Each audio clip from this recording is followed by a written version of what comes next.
오늘 새벽 전 세계 어딘가의 사무실에서 버튼 하나가 눌렸습니다. 사람이 판단한 게 아닙니다. 감정도 없고 협상도 없습니다. 그냥 눌렸습니다. 그 버튼 하나로 앞으로 8개월간 매달 8조 원씩 총 93조 원이 한국으로 흘러들어오게 됩니다. 근데 이게 진짜 무서운 겁니다. 지금 중동에서는 전쟁이 나고 있고 기름값은 배럴당 100달러를 넘었고 환율은 17년 만에 최저를 찍고 있는데 그 와중에도 이 돈은 옵니다. 전쟁이든 폭락이든 상관없이 기계처럼. 왜냐고요? 한국이 오늘 드디어 그 클럽에 들어갔거든요. 17년 걸렸습니다. 3번 문전박대당하고 한 번은 입구까지 갔다가 돌아서야 했습니다. 그 문이 오늘 열렸고 전 세계 연기금과 국부펀드들은 이제 원하든 원하지 않든 한국 국채를 사야 합니다. 그 클럽이 뭔지, 왜 17년이 걸렸는지, 그리고 이 93조가 지금 여러분 대출이자와 어떻게 연결되는지 지금부터 하나씩 풀어드리겠습니다. 서울에 사는 직장인 박준혁 씨 이야기를 먼저 해볼게요. 올해 35살, 작년에 영끌에서 아파트를 샀습니다. 주택담보대출 3억 원, 금리 4.2%, 매달 이자만 105만 원이 나가요. 요즘 환율이 1,500원을 넘나들고 물가도 오르면서 솔직히 좀 버겁습니다. 그런데 오늘부터 시작된 이 93조 원짜리 이야기가 준혁 씨 매달 이자 부담을 바꿔놓을 수 있습니다. 어떻게요? 그걸 이해하려면 먼저 이 클럽이 뭔지 알아야 해요. 런던에 본부를 둔 FTSE 러셀이라는 회사가 있습니다. 세계 최대 금융정보그룹의 자회사인데 이 회사가 관리하는 지수 중에 WGBI라는 게 있어요. 어렵게 생각하실 것 없습니다. 쉽게 말하면 이겁니다. 전 세계에서 이 나라 국채는 믿을만 하다고 공인된 나라들의 명단이에요. 1984년에 9개국으로 시작해서 40년 넘게 운영해온 국채 시장의 명문 클럽입니다. 그리고 전 세계 돈의 상당 부분이 이 명단을 보고 움직입니다. 규모가 얼마냐고요? 이 명단을 보고 따라 움직이는 돈만 약 3천조 원입니다. 한국 1년 GDP와 맞먹는 규모예요. 한국 코스피 시가총액 전체에 맞먹는 돈이 이 명단 하나를 보고 움직인다는 겁니다. 이 돈을 운용하는 펀드 매니저들은 명단에 올라온 나라의 국채를 비중에 맞춰 기계적으로 삽니다. 자기 판단이 아니에요. 명단이 시키는 대로 사는 겁니다. 전쟁이 나도 환율이 폭등해도 지수가 한국을 명단에 올려놨으면 그냥 삽니다. 한국의 비중은 2.05%입니다. 3천조 원의 2.05%를 계산하면 약 61조 원에서 93조 원. 이게 앞으로 8개월에 걸쳐 매달 나눠서 들어오는 돈의 규모예요. 그런데 여기서 한 가지 묻고 싶어요. 이 클럽, 왜 한국이 이제야 들어간 걸까요? 대한민국 경제 규모가 세계 13위입니다. 국채시장 규모는 세계 9위예요. 신용등급은 AA-, 선진국 반열이에요. 그런데 왜 17년이 걸렸을까요? 답을 드리기 전에 장면 하나를 먼저 보여드릴게요. 2009년입니다. 이명박 정부는 처음으로 WGBI 편입을 공식 추진하기로 결정합니다. 외국인 투자자들이 한국 국채에 투자할 때 세금을 면제해주는 조치도 시행했어요. 이 정도면 충분하다고 봤습니다. 결과는 관찰 대상국 등재, 문은 열리지 않았어요. 일단 명단에는 올렸습니다. 지켜볼게요. 라는 답이 돌아왔습니다. 그리고 2년이 지난 2011년 1월, 한국 정부는 갑자기 비과세 조치를 철회합니다. 외국 자금이 너무 빠르게 몰려들었다가 한꺼번에 빠져나가면 위험하다는 이유였어요. 1997년 외환 위기의 트라우마가 아직 남아 있었던 겁니다. 그 순간 WGBI 편입 가능성은 사라졌습니다. 문이 완전히 닫혔습니다. 그 후로 10년이 지났습니다. 한국의 등급은 그 자리에 머물렀고 다른 나라들이 하나씩 클럽에 입장하는 동안 한국은 10년 넘게 문 앞에 서 있었습니다. 그러다 2022년 9월 드디어 다시 관찰 대상국에 올랐습니다. 재도전 선언이었죠. 그런데 여기서부터가 진짜 이야기입니다. 2023년 3월 1차 도전, 탈락. 2023년 9월 2차 도전, 탈락. 2024년 3월 3차 도전, 또 탈락. 매번 같은 답이 돌아왔습니다. 아직 아니야. 3번의 연속 탈락. 도대체 뭐가 문제였던 걸까요? 잠깐 여기서 멈춰야 합니다. 단순히 한국이 합격했다는 이야기를 하려는 게 아니에요. 진짜 질문은 이겁니다. 도대체 뭐가 문제였길래 17년이 걸린 걸까요? FTSE 러셀이 WGBI 편입 조건으로 내거는 기준은 크게 3가지입니다. 국채 발행 잔액 규모, 신용 등급, 그리고 시장 접근성. 앞에 2가지는 한국이 진작에 충족하고 있었습니다. 문제는 딱 하나, 시장 접근성이었어요. 시장 접근성. 말이 어렵게 들리는데 쉽게 풀면 이겁니다. 외국 투자자가 한국 국채를 사고 싶을 때 얼마나 편하게 살 수 있는가. 그게 전부예요. 그런데 한국은 편하지 않았습니다. 4개의 자물쇠가 걸려 있었거든요. 첫 번째 자물쇠는 세금이었습니다. 외국인이 한국 국채를 사서 이자를 받으면 세금이 원천징수됐어요. 선진국 국채 시장에서 외국인한테 세금을 물리는 건 국제 관행이 아닙니다. 미국 국채 사는 외국인한테 미국이 세금 떼냐고요? 안 뗍니다. 그게 글로벌 스탠더드인데 한국은 2011년에 비과세를 철회하면서 이 장벽이 12년을 이어진 거예요. 2번째 자물쇠는 외환 시장이었습니다. 이게 좀 더 체감이 안 되실 수 있는데 쉽게 설명하면 이래요. 뉴욕에 있는 펀드 매니저가 한국 국채를 사려면 달러를 원화로 바꿔야 합니다. 그런데 원화를 살 수 있는 시간이 서울 기준 오전 9시부터 오후 3시 반까지밖에 안 됐어요. 뉴욕 시간으로는 새벽 2시에서 새벽 4시 반. 한국 국채 사려고 새벽에 일어나야 한다는 겁니다. 이게 말이 되냐고요? 그래서 안 산 거예요. 3번째 자물쇠는 결제 방식이었습니다. 유로 클리어, 클리어 스트림이라는 게 있어요. 어렵게 생각하실 필요 없습니다. 그냥 전 세계 채권 거래의 고속도로라고 보시면 돼요. 미국 국채, 독일 국채, 일본 국채, 대부분의 선진국 국채가 이 고속도로를 통해 거래됩니다. 클릭 몇 번이면 살 수 있어요. 그런데 한국 국채는 이 고속도로에 연결이 안 돼 있었습니다. 외국인이 한국 국채를 사려면 서울의 개별 계좌를 직접 열어야 했어요. 고속도로 대신 산길로 돌아가야 하는 구조였던 거죠. 4번째 자물쇠가 좀 황당한데요. 투자자 등록증이라는 게 있었습니다. 외국인이 한국 증권에 투자하려면 이 등록증을 발급받아야 했어요. 무려 1990년대 초에 만들어진 30년 된 규제였습니다. 한국 국채를 사려면 일단 서류부터 내고 등록증 받고 그 다음에 계좌 열고 그 다음에 원화 바꾸고 이걸 다 해야 살 수 있었던 거예요.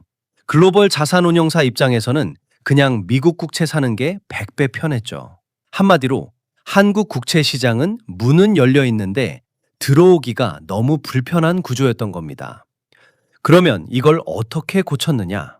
여기서 이야기가 흥미롭게 바뀝니다. 2022년 관찰 대상국에 재등재되고 나서 한국 정부가 움직이기 시작합니다. 기획재정부, 국세청, 한국은행, 예탁결제원, 금융위원회. 평소엔 각자 영역을 지키던 기관들이 한 팀이 됐어요. 목표는 하나, 저 4개의 자물쇠를 전부 여는 것. 2023년 1월 첫 번째 자물쇠가 열렸습니다. 외국인 국채 비과세 부활. 2011년에 닫아뒀던 걸 12년 만에 다시 열었어요. 2023년 12월 4번째 자물쇠. 30년 된 투자자 등록증 제도를 폐지했습니다. 등록증 없이도 한국 국채를 살 수 있게 됐어요. 2024년 6월 3번째 자물쇠. 드디어 유로클리어와 클리어 스트림에 한국 국채가 연결됐습니다. 산길이 고속도로로 바뀐 순간이에요. 이제 외국 투자자들이 자기 나라 시스템에서 클릭 몇 번으로 한국 국채를 살 수 있게 된 겁니다. 2024년 7월 2번째 자물쇠. 외환시장 거래 시간을 새벽 2시까지 연장하고 외국 금융기관의 직접 참여도 허용했습니다. 뉴욕 펀드 매니저가 이제 새벽에 일어나지 않아도 됩니다. 4개의 자물쇠가 차례로 열렸고 2024년 10월 FTSE 러셀이 드디어 말했습니다. 합격! 그런데 여기서 반전이 하나 있어요. 합격 발표가 났는데 바로 시작이 아니었습니다. 원래 2025년 11월부터 편입 시작이었는데 갑자기 5개월이 연기됩니다. 이유가 재밌어요. 일본 기관 투자자들이 준비할 시간이 더 필요하다고 요청을 한 겁니다. 왜 일본이 문제냐고요? 이게 이 이야기의 진짜 숨겨진 구조입니다. 93조 원이 들어온다고 했는데 그 돈이 어디서 오는지 아세요? WGBI를 따라 움직이는 전 세계 패시브 자금의 약 20%가 일본 돈이에요. 세계 최대 연기금인 일본 GPIF라는 곳이 있는데 이 기관의 자산 규모만 약 2,600조 원입니다. 한국 1년 예산의 4배가 넘는 돈이에요.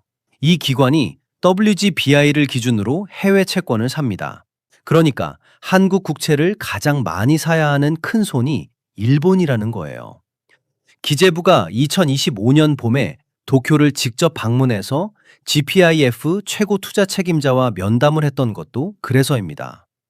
한일 관계를 얘기할 때 늘 나오는 정치적 갈등과 전혀 상관없이 일본 연기금은 이제 한국 국채를 기계적으로 사야 하는 상황이 된 거예요. 근데 진짜 무서운 건 이게 아닙니다. 일본만이 아니에요. 중동 국부 펀드들도 삽니다. 아부다비, 쿠웨이트, 카타르, 사우디. 지금 그 나라들이 전쟁 중인데 그 나라들 국부 펀드가 한국 국채를 사야 합니다. 노르웨이 국부 펀드도 삽니다. 자산 규모만 1,400조 원이 넘는 세계 최대 단일 국부 펀드가요. 미국 캘퍼스, 싱가포르 GIC, 블랙록, 스테이트 스트리트. 이들의 공통점이 하나 있어요. 원하든 원하지 않든 지수가 시키는 대로 산다는 겁니다. 그러면 이게 실제로 어떤 의미인지 아까 소개해드린 준혁 씨 이야기로 다시 돌아가 볼게요. 준혁 씨, 주택담보대출 3억 원, 금리 4.2%, 매달 이자 105만 원. 이게 어떻게 바뀌냐고요? 오늘 4월 1일부터 11월까지 8개월 동안 매달 약 8조 원의 돈이 한국 국채 시장으로 들어옵니다. 한국 국채 시장으로 말도 없이 전쟁이 나도 상관없이. 이 돈이 한국 국채를 사면 어떻게 되냐? 수요가 늘면 채권 가격이 올라요. 채권 가격이 오르면 금리는 내려갑니다. 이건 채권 시장의 기본 원리예요. 전문가들은 이 효과로 국고채 금리가 최대 0.7%포인트 내려갈 수 있다고 봅니다. 그리고 국고채 금리는 모든 금리의 기준이 돼요. 국고채 금리가 내려가면 은행 대출 금리도 따라 내려갑니다. 준혁 씨 대출 금리가 4.2%에서 3.7%로 내려간다고 가정해 보면 매달 이자가 105만 원에서 92만 원으로 줄어요. 연간으로 따지면 150만 원, 1년에 150만 원이 그냥 생기는 겁니다. 준혁 씨한테는 휴가비가 생긴 거예요. 정부 입장에서도 마찬가지예요. 국채 이자 비용이 연간 최대 1조 1천억 원 절감된다는 분석이 나와 있습니다. 1조 1천억 원이면 초등학교 100개를 새로 짓고도 남는 돈이에요. 그리고 환율 이야기도 빼놓을 수 없어요. 외국 투자자들이 한국 국채를 사려면 원화가 필요합니다. 달러를 원화로 바꿔야 해요. 그 수요가 매달 수조 원씩 쌓이면 원화를 사려는 힘이 생깁니다. 자본시장연구원은 이 효과만으로 원달러 환율이 평균적으로 약 4.8% 하락할 수 있다고 봤어요. 지금 1,500원이라면 1,430원대까지 내려올 수 있다는 겁니다. 환율이 내려가면 수입 물가가 안정되고 기름값 상승 압력도 일부 완화됩니다. 물론 만능은 아닙니다. JP모건 애널리스트는 단일 이벤트로 환율 방향이 바뀌기는 어렵다고 했어요. 현대경제연구원은 결국 환율을 결정하는 건 미국과 이란의 전쟁이 언제 끝나느냐가 더 크다고 봤고요. 맞는 말입니다. WGBI는 파도를 막는 방파제가 아니라 파도의 높이를 조금 낮춰주는 장치에 가깝습니다. 근데 여기서 더 긴 이야기가 있어요. 오늘 제가 마지막으로 드리고 싶은 이야기입니다. WGBI 편입이 단순히 채권 시장 이야기로 끝나지 않는다는 거예요. 전 세계 금융시장에는 두 개의 거대한 클럽이 있습니다. 채권 쪽에 WGBI, 주식 쪽에 MSCI, 선진국 지수. 한국은 오랫동안 MSCI 신흥국에 묶여 있었어요. 삼성전자, 현대차, SK 하이닉스가 있는 나라가 신흥국이냐는 논란이 수십 년째 이어지고 있는데 MSCI는 한국의 외환시장 접근성 문제를 계속 지적해왔습니다. 그런데 이번에 WGBI를 위해 한국이 뜯어고친 것들을 보면 외환시장 거래시간 연장, 외국 금융기관 직접 참여 허용, 결제 인프라 개선, 이것들이 전부 MSCI가 요구했던 항목들과 겹칩니다. 한마디로 WGBI 편입을 위해 닦아놓은 길이 MSCI 선진국 편입으로 가는 길과 같다는 거예요. 채권 시장의 문이 열리면서 주식 시장의 문도 함께 두드리게 된 겁니다. MSCI 선진국 편입이 되면 추가로 수백조 원의 글로벌 패시브 자금이 한국 주식 시장으로 또 들어와요. 여기서 역사 하나를 짚고 싶어요. 1973년 오일 쇼크 때 한국 건설사들이 중동으로 달려갔습니다. 온 세계가 혼돈이던 그때 한국은 그 혼돈 속에서 기회를 찾아 434억 달러를 벌어왔어요. 지금 돈으로 수백조 원입니다. 위기가 한국한테는 역전의 발판이 됐던 거죠. 지금 2026년 중동에서 또 전쟁이 나고 있고 세계 경제는 흔들리고 있습니다. 환율은 17년 만에 최저고 외국인들은 주식을 팔아치우고 있어요. 그런데 바로 그 순간 한국이 17년간 준비해온 채권 시장 개방을 오늘 완성했습니다. 1973년처럼 위기 한가운데서 한국이 새로운 카드를 꺼내든 겁니다. 93조 원이 들어오는 건 시작입니다. 그 돈이 금리를 누르고 환율을 잡아주고 기업 자금 조달 비용을 낮추고 MSCI 선진국 편입에 마중물이 되는 한 번도 경험하지 못한 구조적 변화가 지금 막 시작됐어요. 물론 중국 사례가 경고를 줍니다.